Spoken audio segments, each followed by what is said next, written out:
প্রতিবেশী দেশ বাংলাদেশকে অস্থির করতে গিয়ে কি এবার নিজেরাই জ্বলে পুড়ে ছাই হচ্ছে ভারত? এবার কি ভারত হারাতে বসেছে নিজেদের গুরুত্বপূর্ণ অঞ্চল সেভেন সিস্টার্স? সেখানকার 7 রাজ্য কি ভারতের সাথে থাকবে নাকি আলাদা হবে? এত ড্রোন কোথায় পেল মণিপুরের বিদ্রোহীরা? গেল শুক্রবার থেকে নতুন করে আবারও দেশটির মণিপুর রাজ্যে সহিংসতা, হত্যার হামলা শুরুর পর থেকে উঠেছে এমন প্রশ্ন।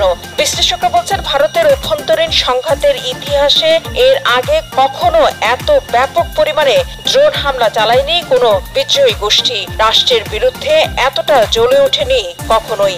আগ থেকে নানা ইস্যুতে জ্বলতে থাকা সেভেন সিস্টার্সের মণিপুর রাজ্য গেল শুক্রবার থেকে নতুন করে আবার অশান্ত অগ্নিগর্ভ হয়ে উঠেছে, তবে এবার আরো ভয়াবহ আকারে। রকেট, ড্রোন আর গ্রেনেড দিয়ে বিভিন্ন জায়গায় হামলা চালিয়েছে কুকি বিদ্রোহীরা। রকেট দিয়ে এর আগে হামলা হলেও এত ড্রোন হামলা এর আগে কখনো হয়নি। শনিবার মণিপুরের জিরিবাম ও বিষ্ণুপুর জেলায় আইনশৃঙ্খলা বাহিনীর সাথে বিদ্রোহীদের ভয়াবহ সংঘাত, বন্দুকযুদ্ধ হয়। ড্রোন, রকেট ও গ্রেনেড হামলার পাশাপাশি গুলিও করে বিদ্রোহীরা। এতে অন্তত 6 জনের মৃত্যুর খবর পাওয়া গেছে। মণিপুর পুলিশ জানিয়েছে, শুক্রবার স্থানীয়ভাবে তৈরি একটি রকেট লঞ্চার ব্যবহার করে ময়রাং শহরে সাবেক মুখ্যমন্ত্রীর বাড়িতে হামলা চালানো হয়। এতে 1 জন নিহত ও 5 জন আহত হয়েছে। This evening we have received 8 cookie আগ্রাসন দ্বিগুণ বেড়েছে।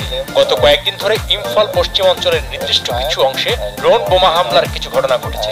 এতে অনেক লোক মারা গেছে এবং বেশ কয়েকজন আহত হয়েছে। শনিবার ভোর থেকে 2টি রকেট হামলা হয়েছে। মণিপুরে 1.5 বছরেরও বেশি সময় ধরে জাতিগত সংঘাত চলছে। এতে এখন পর্যন্ত 250-এরও বেশি মানুষের মৃত্যু হয়েছে। সংঘাত ও সংঘর্ষ মাঝে কিছুটা কমলেও হঠাৎ করেই বেড়ে গেছে। নিরাপত্তা বিশ্লেষকরা বলছেন, মণিপুরের পরিস্থিতি বেশ উদ্বেগজনক। কোনোভাবেই রাজ্য বা কেন্দ্রীয় সরকার আর পরিস্থিতির পুরোপুরি নিয়ন্ত্রণ নিতে পারছে না। আর তাই মণিপুরের এই অস্থিরতা ভারতকে সত্যিকারের চরম বিপদের মুখে ফেলে দিয়েছে, ঘুম হারাম করে দিচ্ছে মোদী সরকারের। একে তো বাংলাদেশের সাবেক প্রধানমন্ত্রী শেখ হাসিনাকে আশ্রয় দিয়ে চরম কূটনৈতিক ও রাজনৈতিক টানাপোড়েনের মুখে আছে ভারত। তার উপর নিজের দেশের অভ্যন্তরে ভয়াবহ এই সংকট ভারতকে রীতিমতো দিশেহারা করে দিচ্ছে।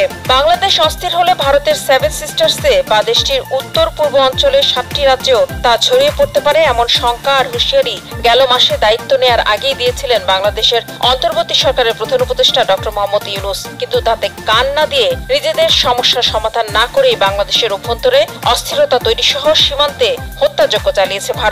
কিন্তু এবার আর পার পেল না। এবার নিজের ফাঁদে নিজেরাই পড়তে যাচ্ছে তারা। নতুন করে সহিংসতা ছড়িয়ে পড়ায় রাজ্যের সব স্কুল বন্ধ ঘোষণা করা হয়েছে। ছড়িয়ে পড়েছে আতঙ্ক। রাতে অনেক বাড়িতে আলো নিভিয়ে রাখা হচ্ছে। নিরাপত্তা বাহিনী সর্বোচ্চ সতর্ক অবস্থায় রয়েছে।